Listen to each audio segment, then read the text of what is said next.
Labą dieną, gerbiami moksleiviai, šeštokai, šiandieną aiškinsiu jums 8 pamoką. 8 pamokoje, kaip visada, yra testas.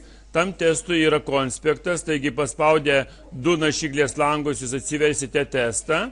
Čia testas, neužmirškite užrašyti vardą ir pavardę ir klasę, nes kitaip nepriimsiu, pagalvosiu, kad jūs pavogėte tą darbą, o iš kito draugo, o konspektą žiūrėsite ir rasite atsakymus juose į tos 8 pamokos klausimus teiginius. Dabar kaip suprasti pratybas? Reikia ir pratybas padaryti.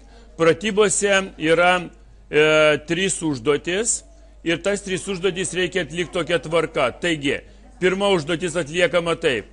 Suraskite šiems failams atitinkančias piktogramas ir įdėkite prie jų atitinkančio prievardžio.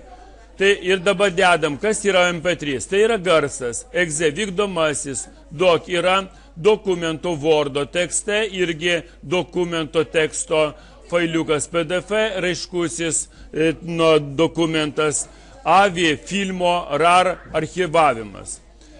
Antrame, ką mes antrame darysime? Antrame parenkite aplankalo medį. Tai pagrindinis muzika atlikėjai, čia kaip pavyzdys, ne? Ir temos pagal kompiuterio numerį. Tai kiekvienas pasiema pagal savo kompiuterio numerį ir padaro, reiškia, tokį, kaip jūs sakant, kaip pagal pavyzdį. Tai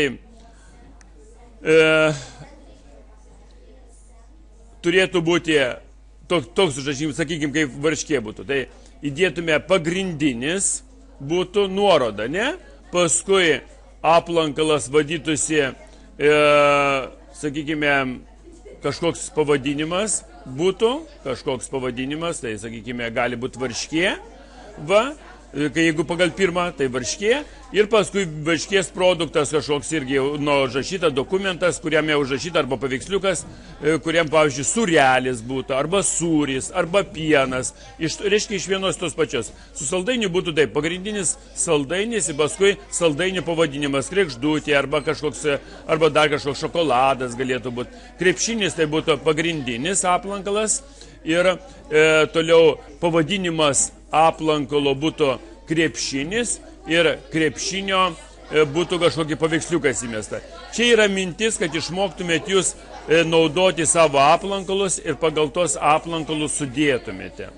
Trečias, suraskite ir nurodykite mokykloje nenaudojimą programą ir jūs piktogramą įterpkite po paaiškinimu. Programos pavadinimas, ką programa daro ir programos piktogramą. Apskritai galite kažkokią programą ar namuose, ar mokykloje, kurie mokykloje nenaudojama, kažkokį žaidimą, pavadinimą įdėti, tai programos pavadinimai ir ką daro. Tai jūs daug tų programų žinote, internete žinote visą kitą, tai ir aprašykite. Ir tai viskas, ir būtų šita pamoka taip kaip ir baigta. Jeigu kažkokių dar nesuprantate, kokių dalykų, tai manęs klauskite. Ačiū už dėmesį.